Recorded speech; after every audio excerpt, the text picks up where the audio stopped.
holy month of Ramzan. Ramzan is the time for spiritual reflections, prayers, doing good deeds and observe fasting.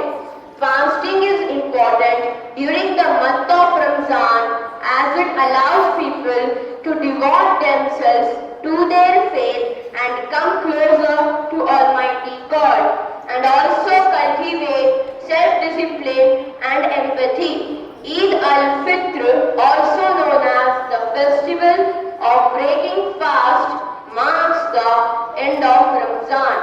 People not only celebrate the end of fasting, but also thank Almighty God for the strength and guidance bestowed upon throughout the month of fasting.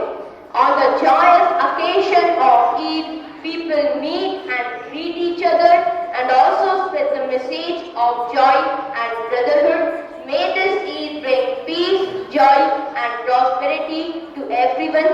Eid Mubarak to each and everyone. Thank you.